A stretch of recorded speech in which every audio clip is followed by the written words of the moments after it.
here from different parts of the world to exchange ideas on an equal footing, to share experiences with an open mind, and to inspire each other with innovations that enhance openness. It is a majmuu that goes beyond eating meals and acquainting better, but a majmuu that strives to seek solutions that will improve the lives of our people through openness and transparency. Excellencies, ladies and gentlemen, it is with great excitement that I look forward to witnessing all of you for the next 2 days, getting inspired from fruitful discussions and groundbreaking innovations to enhance openness. This conference seeks to not only strengthen OGP as a global movement with a strong foothold in Asia Pacific, but also serve as a platform for countries and communities within the region to connect and learn from each other on the benefits across good open governance. We are assembling here charged with the responsibility to return to our countries and share what we will learn from this conference. A conference that seeks to tap new potentials and reinvigorate efforts to support the wide application of openness, good governance, and civic participation. Before I close my welcome remarks, I would like to emphasize that our gathering here is beyond attending conference. We gather here to strengthen a sweeping historical change that is unstoppable, an exciting change that promises governments can improve and prosper, a historic change that will bring irreversible belief that openness is the only way to go, and that innovative openness is the only way to unlock all potentials to improve people's lives. Finally, the President, there will be a 5-minute video that will showcase several examples of the transformative journey some of us has embraced to promote innovative openness in Asia Pacific. With that video, I close my remarks and hope you will be inspired to promote openness in your country. Please enjoy and have a productive conference. I thank you so much. Wassalamualaikum warahmatullahi wabarakatuh. Om Santi Santi Santi Om.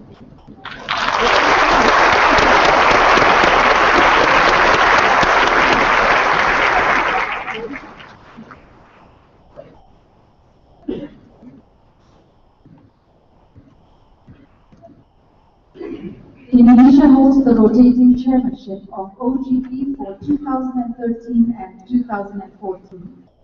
OGP was launched in 2011 to provide an international platform for domestic reformers committed to making their governments more open, accountable, and responsive to citizens. Ladies and gentlemen, here is a video presentation on embarking on a transformative journey, enhancing openness in Asia Pacific.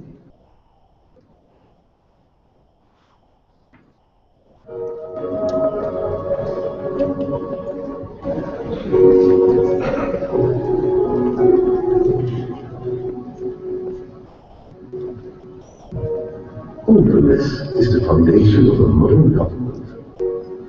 It serves as the key to unlock all potential.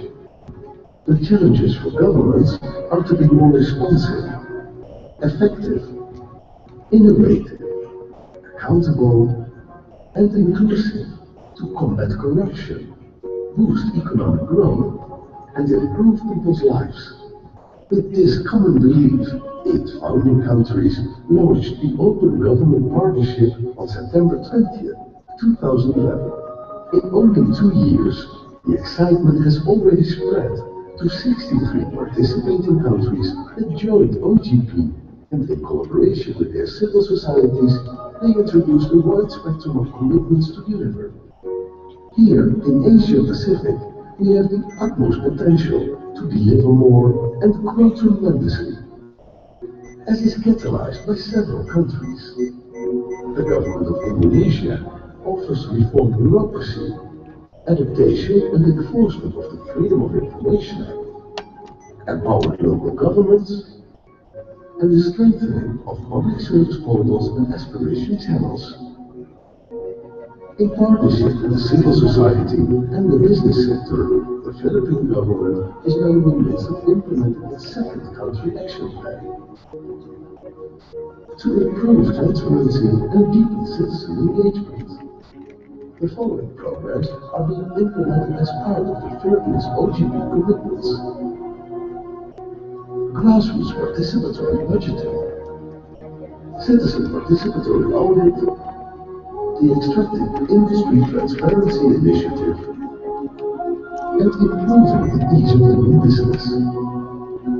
South Korea has launched a Government 3.0 vision. 정부와 국민이 서로를 믿고 신뢰하면서 동반자의 길을 걸어가야만 합니다. 저는 깨끗하고 투명하고 유능한 정부를 반드시 만들어서 국민 여러분의 신뢰를 얻겠습니다. While Australia works with the community to come up with creative ways to use government data, and the government of New Zealand innovatively works with its community to bring about better public services to their citizens. Indonesia, the current chair of the OGP, together with Mexico as support chair, is pleased to initiate the first Asia-Pacific Regional Openness Platform, celebrating achievements and cultivating further growth to a theme of unlocking innovative openness in leaders to greater citizen engagement. We have gathered today to expand the OGP foothold in Asia-Pacific, excite and inspire each other with new ideas and best-of-breed solutions to improve people's lives through openness. Share your ideas with us. Show us your innovations. Discuss how you can instill greater openness and with fellow counterparts who can enrich development of your ideas. Share, excite, and inspire for openness.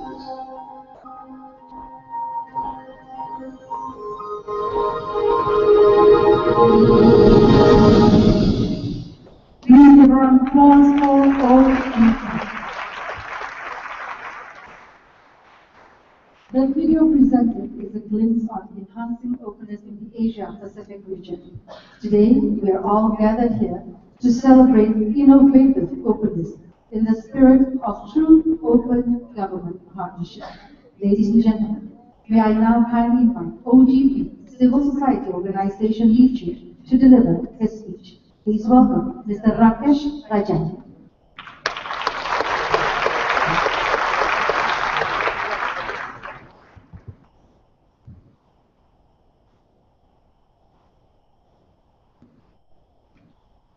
President Susilo Bambang Yudhoyono, ministers, civil society colleagues, friends. It's wonderful to be among you, and thank you for this opportunity. At our welcoming dinner in Bali a few days ago, we witnessed a wonderful presentation of the Ramayana story, of the epic battle between good and evil and intense struggle for power. The narrative is familiar to me, because as a young boy growing up in my hometown of Mwanza, Tanzania, my grandmother used to tell me this story on many evenings. The details are etched clearly in my mind still, and probably continue to influence, at least in part, how I see the world. In the Ramayana, what is good and what is evil is not ambiguous. But for many of us today, the challenges we face are less clear.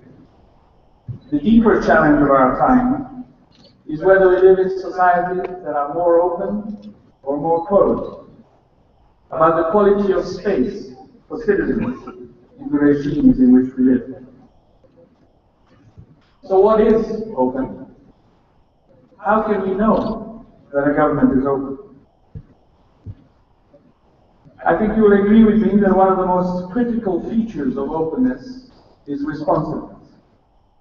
And today I would like to speak with you about 4 features of that responsive government. First, an open government is a listening government. It is genuinely interested in people's thinking. It wants to know its concerns, needs, priorities of the people so that the government can respond. What matters more to people? Is it access to water? Or is it the quality of the roads? Or is it the bad treatment they receive at the hands of the medical staff? Or the fear they experience from the police? Or is it the freedom to live their lives and make personal choices without the government telling them that you can do this or you cannot do that? A listening government also knows that it doesn't have all the answers, and that some of the best ideas to make life better will come from people. So it actively seeks and sets up practical mechanisms across different branches and levels of government to solicit ideas and suggestions. It listens to experts and it cares about evidence. It is a telling and I think rather unusual testament of the leadership in this country that President Yudhoyono has taken a personal interest, for example, in the work and research methods of the Joint Poverty Action Lab, and taken and helped set up a unit of its own in this country.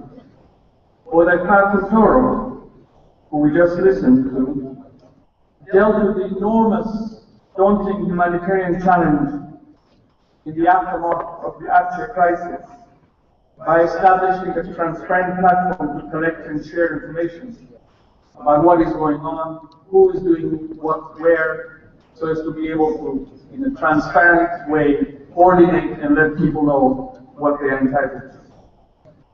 Or that using social media, using Twitter and Facebook, the president of this country communicates with more than 5 million followers on Twitter and more than 2.5 million on Facebook, and listens to what they have to say.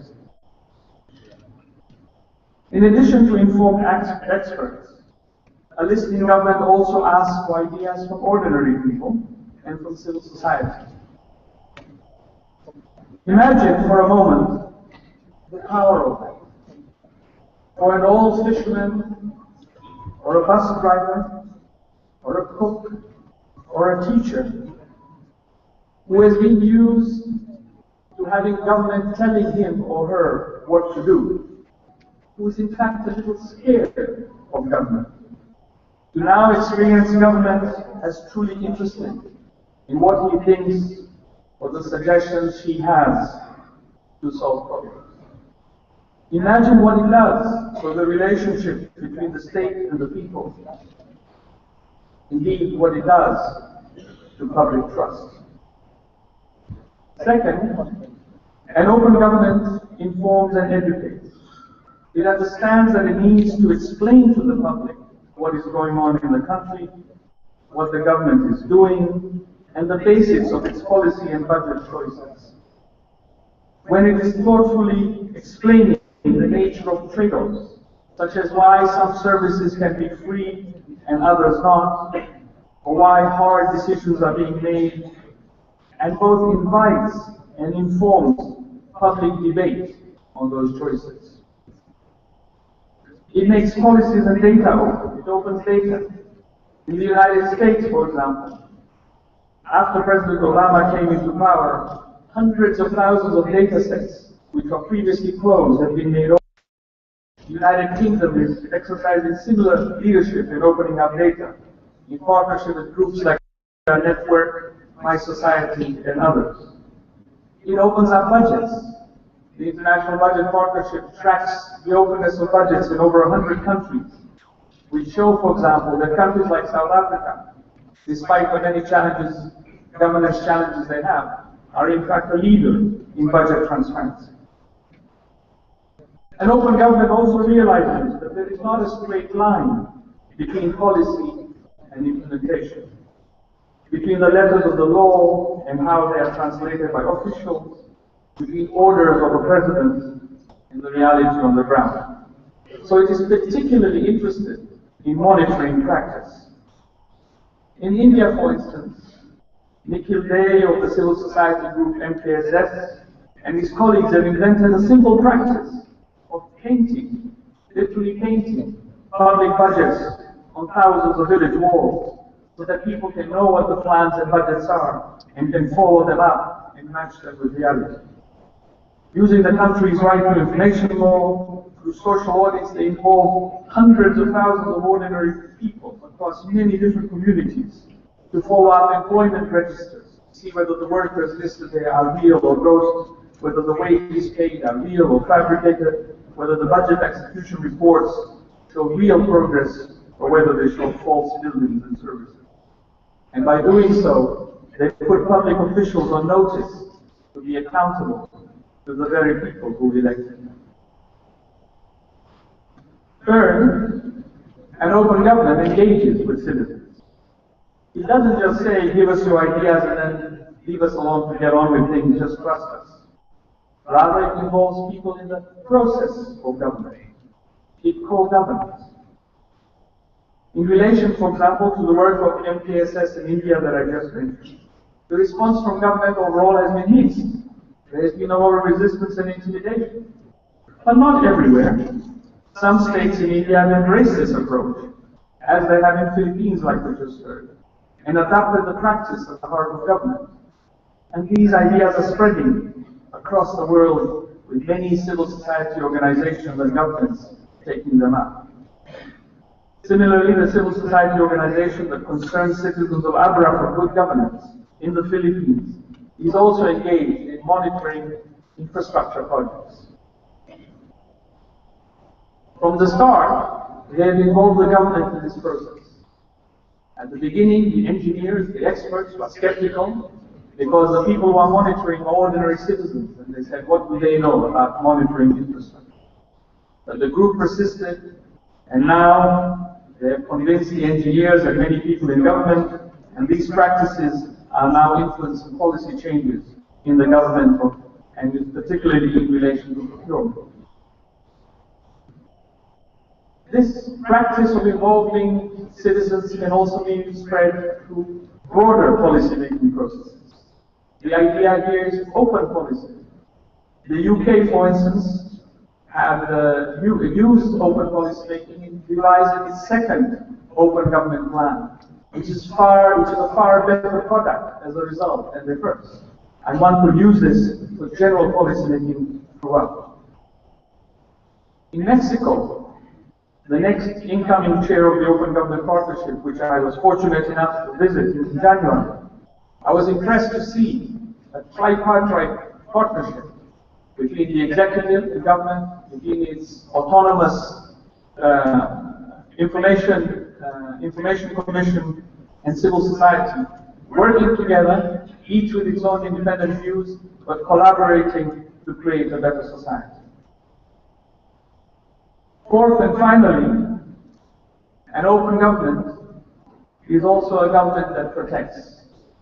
It protects all people, but in particular, it protects those who are the least among us, those who have little power. And here I have two groups in mind. First, it's groups that are traditionally weaker in society or have had less power, that have been disenfranchised or marginalized. Women make up half of our societies, but they do not enjoy half the power. Children in many of our societies make up more than half of our society, children and young people. And yet their voices and their opinions are never heard. Schools are full of children, for instance, but no one asks them what they think or how the schools could be run better. Minorities are another group that deserve particular protection. And an open government does not only support and advocate for its majorities, but it particularly takes care to protect its minorities. Minorities who may be ethnic minorities, minorities who may be religious minorities, minorities because they are people with disabilities, and other such groups. And it particularly protects those whose views and whose lifestyles are different from us. We may not necessarily appreciate and like what different people do, but the whole point is that they have a right to be protected. And the second group that comes to mind is an open government protects those who criticize them. The whistleblowers who will point out that there is corruption in government. The people who will say in public that they disagree with the policies of the president. They disagree with the pronouncements of the minister. Or they do not agree with the reports that have just been issued. And they believe that it does not tell the truth. A truly open government will be known by the attention it gives and the care it takes to protect dissent and those voices in its own society. Mr. President, friends, in conclusion, I want to say that an open government is a learning and government. It takes risks. It tries out different things. It goes out of the box. It imagines new ways of government. And throughout, it is one that learns and changes, that is better and more effective today than it was yesterday. So every member of the Open Government Partnership, every government indeed, every government leader needs to be able to answer the question, what have you learned? What have I learned? What do you realize you are wrong about? What do you know now that you did not know before, that you did not know yesterday? What will you change and do differently as a result? And throughout, in doing this, remember the most important metric for why we are all here, which is to ask, what difference is this making in the lives of ordinary people? How to do this is not easy. Changing the culture and practice of government is not easy. There are no blueprints or easy answers. It will take a lot of humility, curiosity, and courage. But with these three things, which are probably the most important qualities of open government, we can move forward. Thank you very much.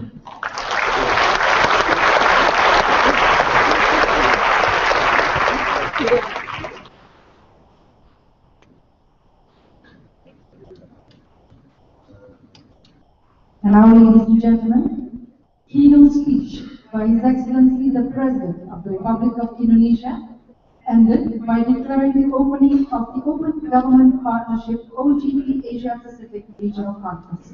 Ladies and gentlemen, join me in welcoming His Excellency Dr. Susilo Bambang Yudhoyono.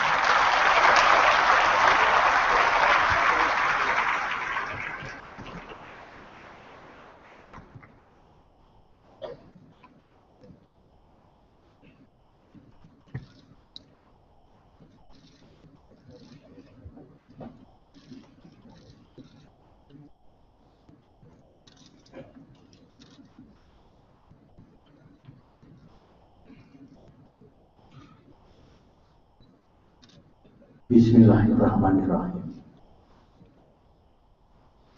Assalamualaikum warahmatullahi wabarakatuh. Om Swastiastu. May peace be upon us all.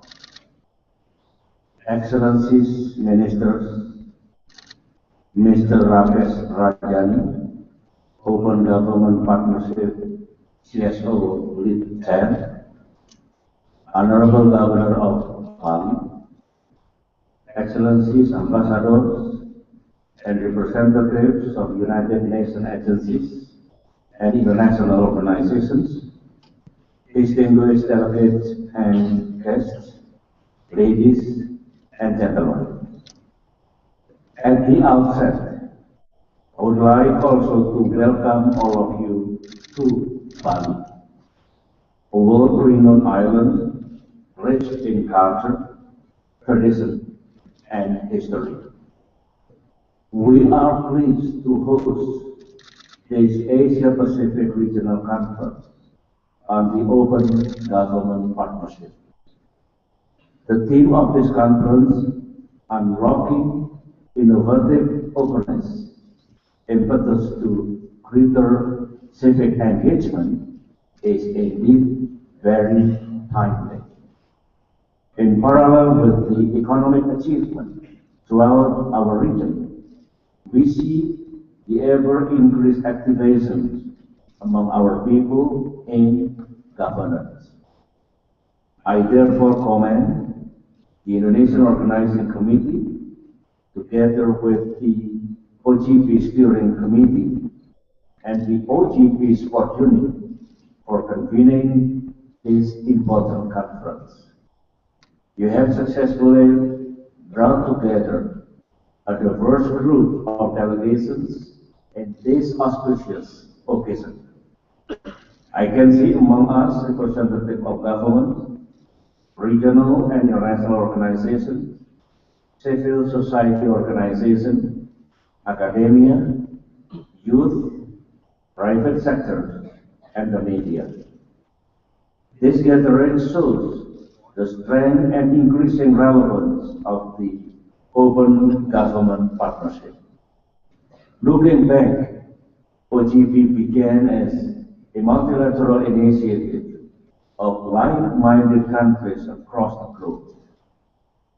As has been said by Dr. Kuntoro, they include Brazil, Indonesia, Mexico, Norway, the Philippines, South Africa, the United Kingdom, and the United States of America, and a number of civil society organizations. After 2 years, the OGP has transformed itself into a global movement. Now there are 64 countries and around 200 civil society organizations joining the OGP. It is with this encouraging development that Indonesia is proud to co-chair the OGP with Mexico this year. As co-chair, we are determined to strengthen this global movement in line with the continuous dynamisms in our region. Excellencies, ladies and gentlemen, I believe we all share the view that openness and transparency are key to an effective government.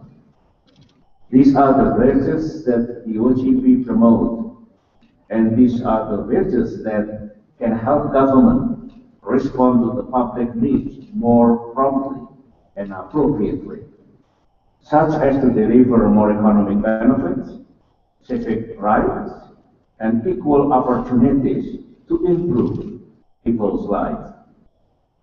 We also believe that open and transparent government is a source of trust and predictability.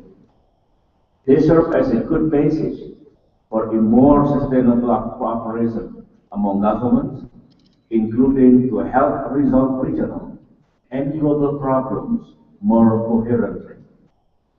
Although an open and transparent government is good, it is still not good enough if the public distance themselves from civic participation. In my view, openness and transparency should stimulate their sense of ownership in open government. That is why Indonesia's chairmanship of the OGP this year gave a particular emphasis on public participation. In that light, let me share some thoughts on ways to promote greater civic engagement in an open and transparent government. First is trust building. Open and transparent governments should collaborate with citizens and civil societies based on trust. Such trust will enable them to solve pressing problems together as partners. Second is outreach. In the era of online social network, government needs to reach out more frequently and innovatively to citizens. They need to open greater access for people's participation. This includes in the budgetary process and decision-making that affects them. Third, facilitation and empowerment. Not all citizens and civil societies have the capacity and opportunity to participate in open government process. Therefore, we need to empower them so that they can actively engage in the public sphere. This includes empowerment to various administrative, legal, and institutional measures. And fourth is building the culture of participation and engagement.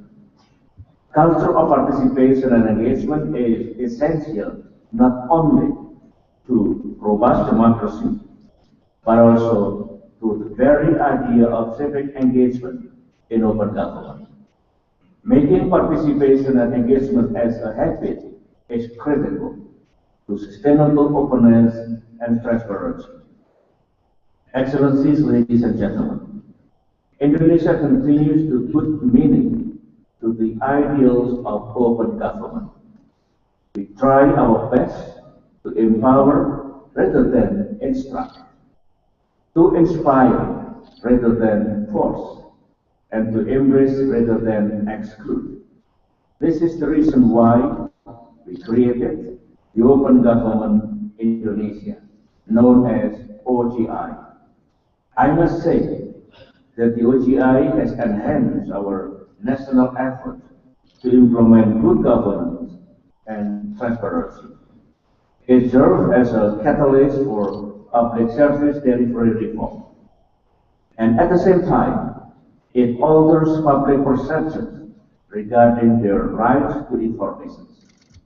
By way of persuasion and innovation, our OGI program has helped reform our bureaucracy for the better.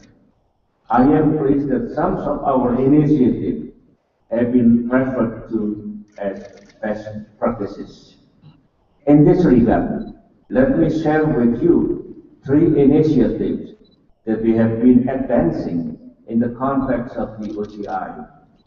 First, in the field of fiscal and data transparency.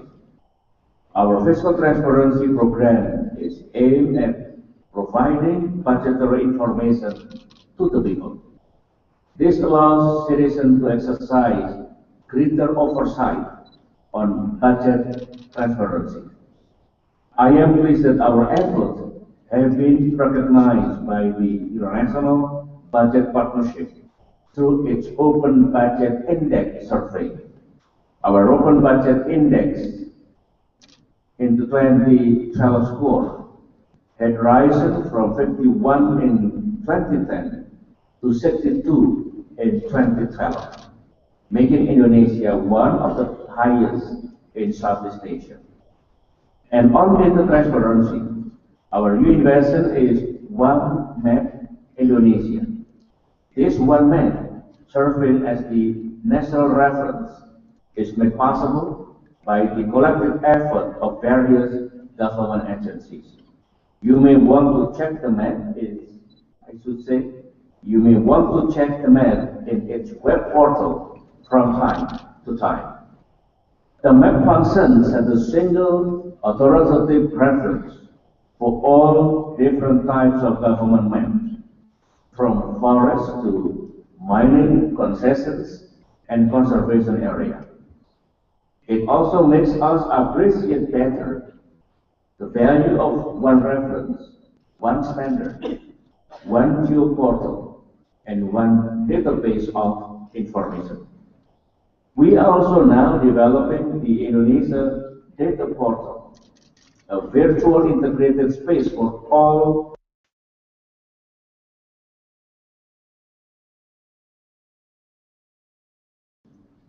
I believe that this portal will eventually help the Indonesian government deliver better public services, economic development, catalyze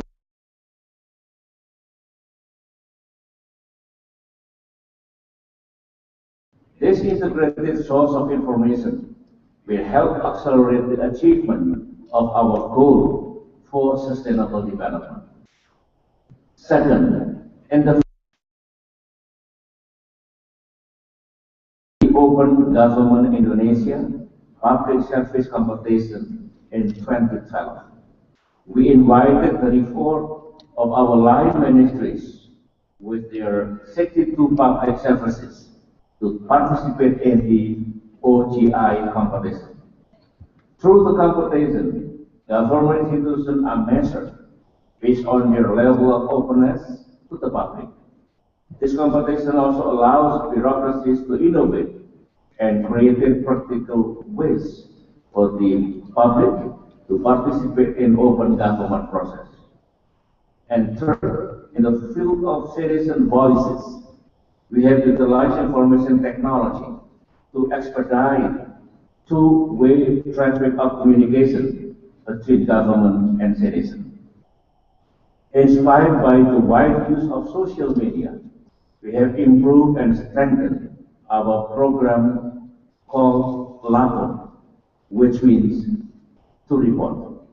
Under this program, we are able to narrow time lapses in responding to citizen complaints, aspirations, and inquiries.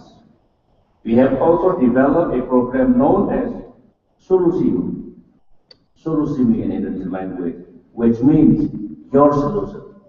This program is aimed at catalyzing innovative ideas and providing a more comprehensive channels for citizenship.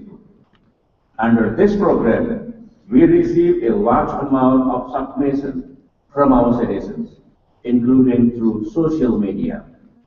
This is one of the means that for the government to reach out to various remote locations across the archipelago. I am pleased to mention that some of the submissions are proven useful in the policy-making process. On my part, as has been said by Mr. Rajani, I have opened myself for direct communications with citizens through traditional media such as PO Box 9949 and SMS 9949. Despite investment in information and communication technology, in the past 8 years, I still receive more than 100,000 letters through the PO Box.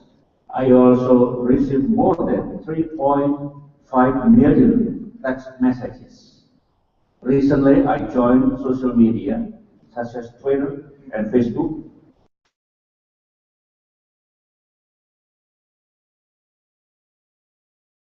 Of today, I have close to 5 million followers to my Twitter, and I have 2.7 million friends to my Facebook. I also actively engage in YouTube. Some of my followers told me that this number makes me the second most followed political leader in the world. And, but I must say, I am very busy day by day, night after night. In fact, based on reports from reliable sources, many among the audience today are actively following my Twitter account. In my experience, joining the world of Twitter, Facebook, and YouTube, we must at all times be ready to face criticisms and suggestions, and for sure, to welcome support. Once we are able to wisely respond to this input, we will surely feel much closer to our people. I use their input to assess as to whether they are in favor or not of my decision and policies. I can say that my people do not feel left behind in the decision-making process, and Alhamdulillah, this has contributed positively to our effort in maintaining social and political stability in the past 10 years. As we achieve this social and political stability, as well as security, we can thus continue improving our economy to further improve the welfare of the people. Excellencies, ladies and gentlemen, despite the tremendous growth of OGP, the participations of Asia-Pacific countries in the movement has yet to increase. To date, only 10 Asia-Pacific countries are members of the OGP. We want to see more countries from our region to join this movement, so that our voice can be sufficiently represented in the OGP. Asia Pacific participation is important because OGP's greatest strength lies in its facilitation of the exchanges of ideas, learning, and experiences on open and good governance. Through this shared learning experience, OGP offers opportunities for countries in the region experiences in the implementations of good governance. I believe our region must play a critical role in promoting OGP. Asia Pacific remains one of the most dynamic regions in the world. I am convinced that it will continue to become an engine of global economic growth.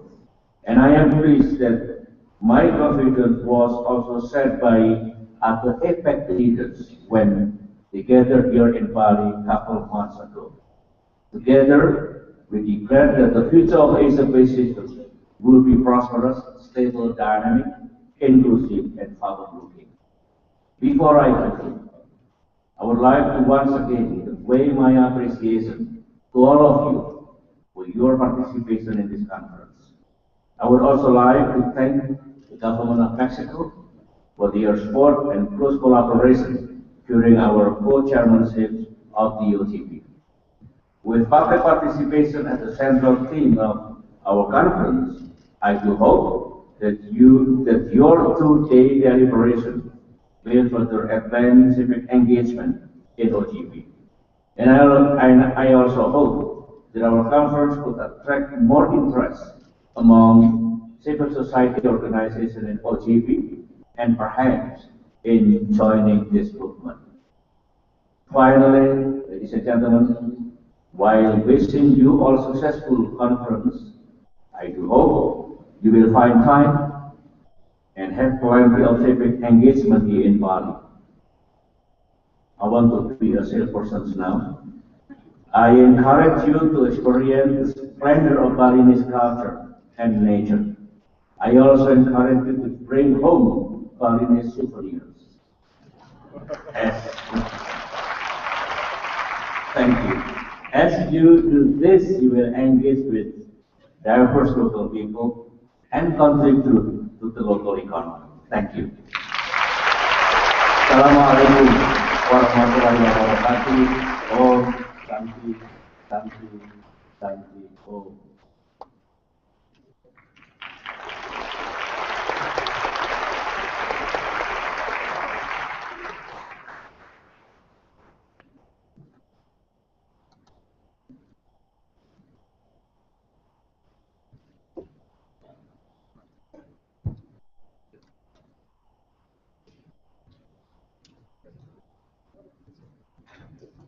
Your Excellencies, honorable delegates, ladies and gentlemen, the Open Government Partnership OGP Asia Pacific Regional Conference is officially opened by His Excellency the President of the Republic of Indonesia.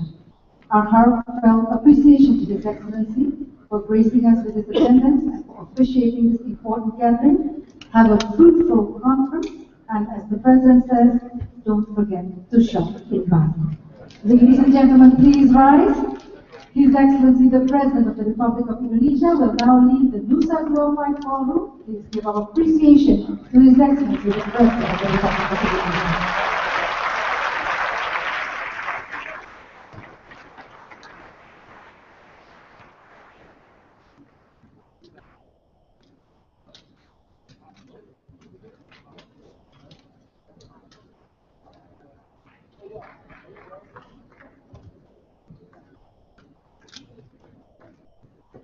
Ladies and gentlemen, we will now have coffee break at the Jimbaran lobby.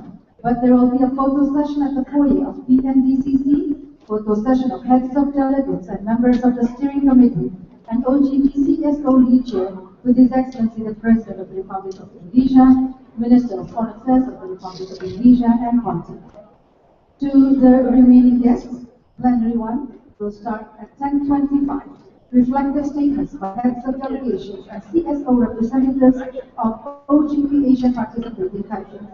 Again, all heads of delegations, members of the steering committee, Please proceed to the foyer of BNGCC for a photo session with His Excellency the President of the Republic of Indonesia.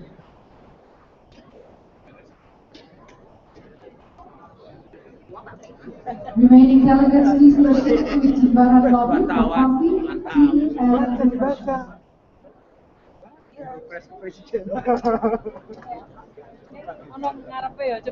January 1 will start at 10:45.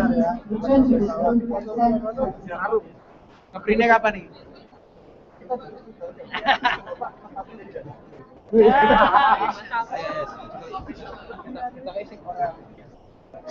All heads of delegation and members of the steering committee, please proceed to the photo session area at the foyer of BNGCC.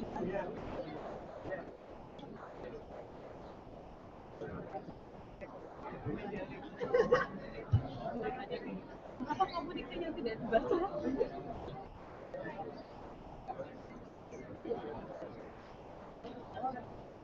Awas ini, tempe. Imajinasi Kian orang Sudah masuk sini. Enggak, diban dong. wes. Jono tiang itu. Iya. Wah, kita kecil. Kecil loro. Kayak gini langsung transfer lah. Facebook. Sah, dua orang Nahdien ada di presiden. Praktis duit.